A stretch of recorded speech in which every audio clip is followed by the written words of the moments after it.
Hello friends, എല്ലാവർക്കും easy ലേണിങ്ങിൻ്റെ പുതിയൊരു വീഡിയോയിലേക്ക് സ്വാഗതം.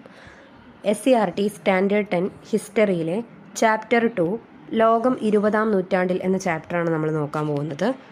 അപ്പോൾ ചാപ്റ്ററിൻ്റെ തുടക്കത്തിൽ ഒരു ഭൂപടത്തിൻ്റെ ചിത്രം തന്നിട്ടുണ്ട്. ആഫ്രിക്കൻ വൻകരയുടെ ചിത്രമാണ്. ആഫ്രിക്കൻ വൻകരയുടെ ഭൂപടമാണ് മുകളിൽ നൽകിയിരിക്കുന്നത്. ആഫ്രിക്കയിലെ രാഷ്ട്രങ്ങളുടെ അതിരുകളുടെ പ്രത്യേകതകൾ കണ്ടെത്താമോ? അവയിൽ മിക്കതും ഏകദേശം നേർരേഖയിലാണ്. അപ്പോൾ ആഫ്രിക്കൻ രാഷ്ട്രങ്ങളുടെ ഒരു പ്രത്യേകതയാണ് അവയിൽ മിക്കതും എന്താണ്, നേർരേഖയിലാണ് ഒരുവിധം രാഷ്ട്രങ്ങളെല്ലാം സ്ഥിതി ചെയ്യുന്നത്. എന്തുകൊണ്ടായിരിക്കാം ആഫ്രിക്കയിലെ രാഷ്ട്രങ്ങളുടെ അതിരുകൾ നേർരേഖയിലായത്? വിഭവങ്ങൾ തേടി ആഫ്രിക്കയിലെത്തിയ യൂറോപ്യർ 20-ാം നൂറ്റാണ്ടിൻ്റെ ആരംഭത്തിൽ ആഫ്രിക്കയെ പങ്കിട്ടെടുത്തു. യൂറോപ്യൻ രാജ്യങ്ങൾ തമ്മിലുള്ള ധാരണയുടെ അടിസ്ഥാനത്തിൽ ഭൂപടത്തിൽ അതിർത്തികൾ വരച്ച് ആഫ്രിക്കയെ വീതം വയ്ക്കുകയായിരുന്നു. അതായത് ഈ ആഫ്രിക്കൻ വൻകരകളെല്ലാം ഇങ്ങനെ നേർരേഖയിൽ വരാനുള്ള പ്രധാന കാരണം എന്ന് പറയുന്നത് വിഭവങ്ങൾ തേടി ആഫ്രിക്കയിലെത്തിയ യൂറോപ്യന്മാർ എന്ത് ചെയ്യാണ്, 20-ാം നൂറ്റാണ്ടിൽ ആഫ്രിക്കയെ പങ്കിട്ടെടുക്കുകയാണ്. അതായത് അവർ വീതം വെക്കുകയാണ് ആഫ്രിക്കയെ. ഇങ്ങനെ വീതം വെച്ചതിൻ്റെ ഭാഗമായിട്ടാണ് ഇത്തരത്തിൽ ആഫ്രിക്കയിലുള്ള വൻകരകളെല്ലാം ഇങ്ങനെ നേർരേഖയിലായിട്ട് വന്നത്. യൂറോപ്യൻ രാഷ്ട്രങ്ങൾ എന്തിനായിരിക്കാം ആഫ്രിക്കയെ വീതം വെച്ചത്? എന്തിനാണ് ഇവരിങ്ങനെ വീതം വെച്ചത്? വിഭവങ്ങൾ ചൂഷണം ചെയ്യാൻ യൂറോപ്യൻ രാജ്യങ്ങൾ നടത്തിയ നീക്കങ്ങളുടെ ഭാഗമായിരുന്നു ഇത്. ലോകത്തിൻ്റെ മറ്റു ഭാഗങ്ങളിലും ഇതുപോലുള്ള ഇടപെടലുകൾ ഉണ്ടായിട്ടുണ്ട്. കാര്യമായിട്ടും ഇതിനു വേണ്ടി തന്നെയാണ് വിഭവങ്ങൾ ചൂഷണം ചെയ്യുക. ആഫ്രിക്കയിലുള്ള വിഭവങ്ങൾ ചൂഷണം ചെയ്യുക എന്ന ലക്ഷ്യത്തോടെയാണ് യൂറോപ്യൻ രാജ്യങ്ങൾ ഇത്തരത്തിൽ ആഫ്രിക്കയെ വീതം വെച്ചെടുത്തത്. ഇനി മുതലാളിത്തത്തിൽ നിന്ന് സാമ്രാജ്യത്വത്തിലേക്ക്. 18-ാം നൂറ്റാണ്ടിൽ ഇംഗ്ലണ്ടിൽ ആരംഭിച്ച വ്യവസായ വിപ്ലവത്തെക്കുറിച്ച് മുൻ ക്ലാസ്സിൽ നാം ചർച്ച ചെയ്തത് ഓർക്കുമല്ലോ. ഇത് ക്രമേണ ഇംഗ്ലണ്ടിൽ നിന്ന് യൂറോപ്പിലെ മറ്റു രാജ്യങ്ങളിലേക്ക് വ്യാപിച്ചു. ഫാക്ടറികളിൽ മൂലധന നിക്ഷേപം നടത്തി മുതലാളിമാർ ഉൽപ്പാദനം കൂട്ടി. ഇത് അവരുടെ ലാഭത്തിൽ വർധനവുണ്ടാക്കി. ലാഭം ലക്ഷ്യമാക്കി ഉൽപ്പാദനവും വിതരണവും സ്വകാര്യ വ്യക്തികൾ നിയന്ത്രിച്ചിരുന്ന സമ്പദ് വ്യവസ്ഥ മുതലാളിത്തം എന്നറിയപ്പെടുന്നു. അപ്പോൾ ആദ്യം നമ്മൾ പരിചയപ്പെടുന്ന ഒരു ടേമാണ് എന്താണ് മുതലാളിത്തം എന്നത്. അപ്പോൾ എന്താണ് മുതലാളിത്തം? വ്യവസായ വിപ്ലവം എന്താണ് നമ്മൾ ചെറിയ ക്ലാസ്സുകളിലൊക്കെ പഠിച്ചിട്ടുണ്ടാവും. എന്താണ് വ്യവസായ വിപ്ലവം? അപ്പോൾ ഇത്തരത്തിൽ മുതലാളിമാർ എന്ത് ചെയ്യാണ്, ഫാക്ടറികളിലൊക്കെ മൂലധന നിക്ഷേപം നടത്തുന്നു, അവരുടെ ഉൽപ്പാദനം കൂട്ടുന്നു, അവരുടെ ലാഭത്തിൽ വർധനവ് ഉണ്ടാകുന്നു. ഇത്തരത്തിൽ ലാഭം മാത്രം ലക്ഷ്യമാക്കിക്കൊണ്ട് ഉൽപ്പാദനവും വിതരണവും സ്വകാര്യ വ്യക്തികൾ നിയന്ത്രിക്കുന്നു. ഗവൺമെൻറ്റിനോ അല്ലെങ്കിൽ മറ്റാർക്കുമോ ജനങ്ങൾക്കൊന്നും യാതൊരു റോളും അവിടെ ഇല്ല. ഉൽപ്പാദനത്തിൻ്റെ മുഴുവൻ ഉത്തരവാദിത്വവും ഉൽപ്പാദനവും വിതരണവും എല്ലാം കൈകാര്യം ചെയ്യുന്നത്, നിയന്ത്രിക്കുന്നത് സ്വകാര്യ വ്യക്തികളാണ്. ഇത്തരത്തിൽ മുതലാളികൾ അഥവാ സ്വകാര്യ വ്യക്തികൾ എല്ലാം കൈകാര്യം ചെയ്യുന്നതിനെയാണ് മുതലാളിത്തം എന്ന് വിളിക്കുന്നത്. വൻകിട വ്യവസായങ്ങളുടെ വരവ് മൂലധന നിക്ഷേപത്തിൻ്റെ വ്യാപ്തി വർദ്ധിപ്പിച്ചു. അപ്പോൾ പിന്നീട് വീണ്ടും പുതിയ വലിയ വലിയ വ്യവസായങ്ങൾ വരുന്നതോടുകൂടി മൂലധനം വീണ്ടും വർദ്ധിക്കുകയാണ്. ആഭ്യന്തര ആവശ്യത്തിന് വേണ്ടതിനേക്കാൾ കൂടുതൽ ഉൽപ്പന്നങ്ങൾ ഓരോ രാജ്യവും ഉൽപ്പാദിപ്പിച്ചിരുന്നു. അവ വിറ്റഴിക്കുന്നതിന് ആഭ്യന്തര കമ്പോളം മാത്രം മതിയാകുമായിരുന്നില്ല. ഇത് യൂറോപ്പിലെ വ്യാവസായിക രാജ്യങ്ങൾ തമ്മിലുള്ള മത്സരത്തിന് കാരണമായി.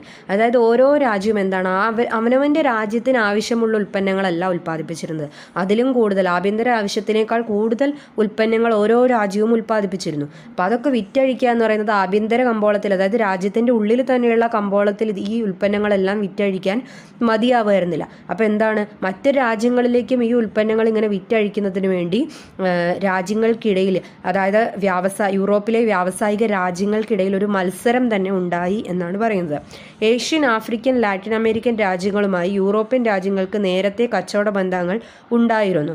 ഇവിടങ്ങളിൽ യൂറോപ്യൻ രാഷ്ട്രങ്ങൾ രാഷ്ട്രീയ അധികാരവും സൈനിക ശേഷിയും ഉപയോഗിച്ച് സാമ്പത്തിക ചൂഷണം നടത്തി. ഈ രാജ്യങ്ങൾ പിന്നീട് യൂറോപ്യന്മാരുടെ കോളനികളായി മാറി. ഈ പ്രക്രിയ കോളനിവൽക്കരണം എന്നറിയപ്പെടുന്നു. അപ്പോൾ ഈ ഒരു ഭാഗത്ത് നമ്മൾ പരിചയപ്പെടാൻ പോകുന്ന അടുത്തൊരു ടേമാണ് എന്താണ് കോളനിവൽക്കരണം. യൂറോപ്യൻ രാഷ്ട്രങ്ങൾക്ക് ഏഷ്യ, ആഫ്രിക്കൻ, ലാറ്റിൻ അമേരിക്കൻ തുടങ്ങിയ രാജ്യങ്ങളുമായിട്ടൊക്കെ നേരത്തെ തന്നെ കച്ചവട ബന്ധങ്ങൾ ഉണ്ടായിരുന്നു. എന്നാൽ ഈ കച്ചവട ബന്ധങ്ങൾക്ക് പുറമെ യൂറോപ്യൻ രാഷ്ട്രങ്ങൾ എന്ത് ചെയ്യണം, അവരുടെ രാഷ്ട്രീയ അധികാരവും സൈനിക ശേഷിയും എല്ലാം ഉപയോഗിച്ചുകൊണ്ട് ഈ സ്ഥലങ്ങളിൽ, അതായത് ആഫ്രിക്ക, ലാറ്റിൻ അമേരിക്കൻ, ഏഷ്യ പോലെയുള്ള രാജ്യങ്ങളിൽ അവർ സാമ്പത്തിക ചൂഷണം നടത്തുകയാണ്. ഇങ്ങനെ സാമ്പത്തിക ചൂഷണം നടത്തി ഈ രാഷ്ട്രങ്ങളെയെല്ലാം യൂറോപ്യൻ രാജ്യങ്ങൾ തങ്ങളുടെ കോളനികളാക്കി മാറ്റുന്നു. അപ്പോൾ ഇത്തരത്തിൽ ഇവരെ അടിമകളാക്കുക, കോളനികളാക്കി മാറ്റുക. ഇത്തരത്തിൽ കോളനികളാക്കി മാറ്റുന്ന പ്രക്രിയയാണ് കോളനിവൽക്കരണം എന്ന് പറയുന്നത്.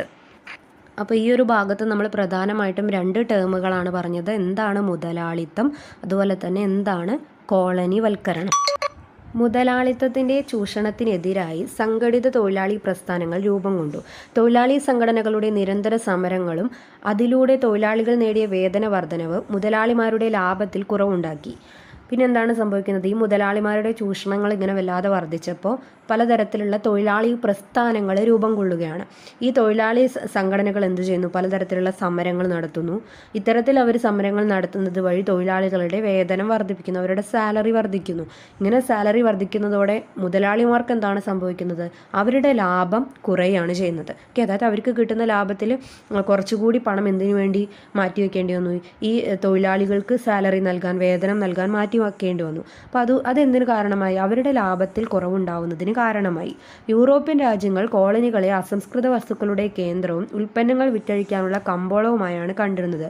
പിൽക്കാലത്ത് കൊളോണിയൽ മേധാവികൾ കോളനികളിൽ മൂലധന നിക്ഷേപം നടത്തി. അതിന് മുതലാളിത്ത രാജ്യങ്ങളെ പ്രേരിപ്പിച്ച ഘടകങ്ങൾ എന്തെല്ലാമായിരുന്നു എന്ന് നോക്കാം. അപ്പോൾ യൂറോപ്യൻ രാജ്യങ്ങൾ പ്രധാനമായിട്ടും ഈ കോളനികളെ എന്തായിട്ടാണ് കണക്കാക്കിയത്? ഒന്ന്, അവരുടെ അസംസ്കൃത വസ്തുക്കളൊക്കെ ശേഖരിക്കാനുള്ളൊരു കേന്ദ്രം, പിന്നെ അവരുടെ ഉൽപ്പന്നങ്ങളൊക്കെ വിറ്റഴിക്കാനുള്ളൊരു കമ്പോളം. ഇങ്ങനെ രണ്ട് രീതിയിലാണ് കോളനികളെ യൂറോപ്യൻ രാജ്യങ്ങൾ കണ്ടിരുന്നത്.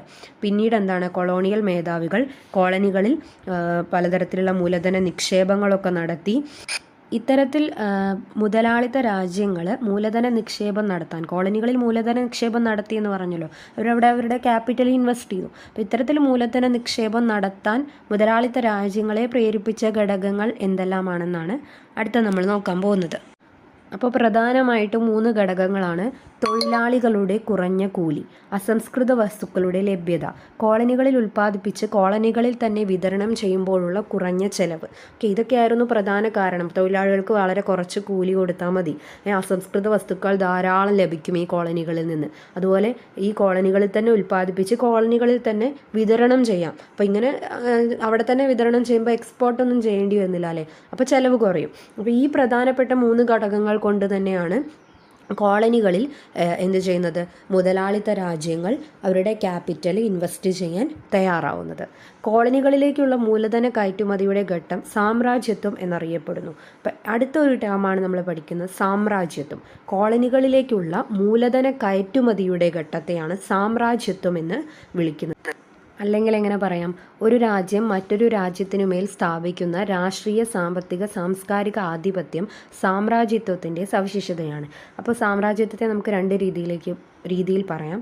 ഒന്ന്, കോളനികളിലേക്കുള്ള മൂലധന കയറ്റുമതിയുടെ ഘട്ടം.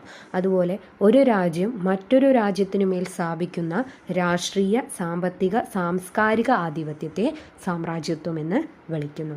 നിയമവ്യവസ്ഥ, ഭരണ സംവിധാനം, സൈനിക ശക്തി തുടങ്ങിയ ഘടകങ്ങൾ ഉപയോഗപ്പെടുത്തിയാണ് കോളനികളിൽ സാമ്രാജ്യത്വ ശക്തികൾ അവരുടെ ചൂഷണ നയങ്ങൾ നടപ്പിലാക്കിയത്. അപ്പോൾ ഈ സാമ്രാജ്യത്വ ശക്തികൾ അവരുടെ ചൂഷണ നയങ്ങൾ കോളനിയിൽ നടപ്പിലാക്കിയത് എന്തെല്ലാം ഉപയോഗപ്പെടുത്തിയാണ്? നിയമവ്യവസ്ഥ, ഭരണ സംവിധാനം, സൈനിക ശക്തി, ഇതുപോലെയുള്ള ഘടകങ്ങളൊക്കെ ഉപയോഗിച്ചുകൊണ്ടാണ് അവരുടെ ചൂഷണ നയങ്ങളെല്ലാം കോളനികളിൽ നടപ്പിലാക്കിയത്. സാമ്രാജ്യത്വം കോളനി രാജ്യങ്ങളെ എങ്ങനെയെല്ലാമാണ് ബാധിച്ചത്? അപ്പോൾ ഈ സാമ്രാജ്യത്വം കൊണ്ട് കോളനി രാജ്യങ്ങൾക്ക് എന്തൊക്കെ സംഭവിച്ചു എന്നാണ് ഇനി നോക്കുന്നത്. കോളനികളുടെ പരമ്പരാഗത സമ്പദ് വ്യവസ്ഥ തകർന്നു. ഭരണരീതിയും നിയമവ്യവസ്ഥയും മാറ്റിമറിക്കപ്പെട്ടു. പരമ്പരാഗത ഭക്ഷ്യവിളകൾക്ക് പകരം നാണ്യവിളകൾ കൃഷി ചെയ്യാൻ നിർബന്ധിതരായി. ദാരിദ്ര്യവും തൊഴിലില്ലായ്മയും വർദ്ധിച്ചു. പ്രകൃതി വിഭവങ്ങൾ വ്യാപകമായി കൊള്ളയടിക്കപ്പെട്ടു. തദ്ദേശീയമായ കല, സാഹിത്യം, ഭാഷ, സംസ്കാരം, വിദ്യാഭ്യാസം എന്നിവ തകർക്കപ്പെട്ടു. അപ്പോൾ ഇതൊക്കെയാണ് സാമ്രാജ്യത്വം കാരണം കോളനികളിൽ ഉണ്ടായത്. അവരുടെ പരമ്പരാഗതമായ സമ്പദ് വ്യവസ്ഥ തകർന്നു. അവരുടെ ഭരണരീതികളും നിയമവ്യവസ്ഥയും എല്ലാം മാറ്റിമറിക്കപ്പെട്ടു. അതുപോലെ ഭക്ഷ്യവിളകൾക്ക് പകരം നാണ്യവിളകൾ കൃഷി ചെയ്യാൻ അവർ നിർബന്ധിതരായി. അതിലൂടെ തന്നെ ദാരിദ്ര്യം വർദ്ധിച്ചു, തൊഴിലില്ലായ്മ കൂടി, അവരുടെ പ്രകൃതി വിഭവങ്ങളെല്ലാം ധാരാളം കൊള്ളയടിക്കപ്പെട്ടു. അവരുടെ കലാ, സാഹിത്യം, ഭാഷ, സംസ്കാരം, വിദ്യാഭ്യാസം ഇതെല്ലാം തകർന്നു. ഇതൊക്കെയാണ് സാമ്രാജ്യത്വം കൊണ്ട് കോളനിയിലുണ്ടായ അനന്തരഫലങ്ങൾ. കോളനികൾക്കും കമ്പോളങ്ങൾക്കും വേണ്ടിയുള്ള പരസ്പര മത്സരങ്ങളും സംഘർഷങ്ങളും സാമ്രാജ്യത്വ ശക്തികൾ തമ്മിലുള്ള യുദ്ധങ്ങൾക്ക് കാരണമായി. അപ്പോൾ കോളനികൾക്കും കമ്പോളങ്ങൾക്കും വേണ്ടി ഈ സാമ്രാജ്യത്വ ശക്തികൾ തന്നെ പരസ്പരം അങ്ങോട്ടും ഇങ്ങോട്ടും മത്സരിക്കുകയാണ് ഉണ്ടായത്. ഇത് പലതരത്തിലുള്ള യുദ്ധങ്ങൾക്ക് കാരണമായി മാറി. അപ്പോൾ ഇത്രയും കാര്യങ്ങളാണ് നമ്മൾ ഇന്നത്തെ വീഡിയോയിൽ പറയുന്നത്. ചാപ്റ്ററിൻ്റെ ഒരു ഇൻട്രഡക്ഷൻ മാത്രമേ ആയിട്ടുള്ളൂ. അപ്പോൾ ഈ ഒരു ഇൻട്രഡക്ഷനിൽ നമ്മൾ കാര്യമായിട്ട് പറഞ്ഞത് കുറച്ച് പ്രധാനപ്പെട്ട ടേമുകളാണ്. എന്താണ് മുതലാളിത്തം, അതുപോലെ എന്താണ് കോളനിവൽക്കരണം, സാമ്രാജ്യത്വത്തിൻ്റെ അനന്തരഫലങ്ങൾ എന്തൊക്കെയായിരുന്നു, ഇതൊക്കെയാണ് ഇന്നത്തെ വീഡിയോയിൽ നമ്മൾ ഡിസ്കസ് ചെയ്തത്. അപ്പോൾ ഇന്നത്തെ വീഡിയോയിൽ പറഞ്ഞ കാര്യങ്ങൾ എല്ലാവർക്കും മനസ്സിലായിട്ടുണ്ടാവുമെന്ന് വിചാരിക്കുന്നു. വീഡിയോ ഇഷ്ടമായിട്ടുണ്ടെങ്കിൽ ചാനൽ സബ്സ്ക്രൈബ് ചെയ്യുക, കൂടാതെ ബെല്ലൈക്കൺ കൂടി എനേബിൾ ചെയ്യുക. എങ്കിൽ മാത്രമേ ഞാനിടുന്ന വീഡിയോസിൻ്റെ നോട്ടിഫിക്കേഷൻ നിങ്ങൾക്ക് കിട്ടുള്ളൂ. പുതിയൊരു വീഡിയോ ആയിട്ട് വീണ്ടും കാണാം. താങ്ക്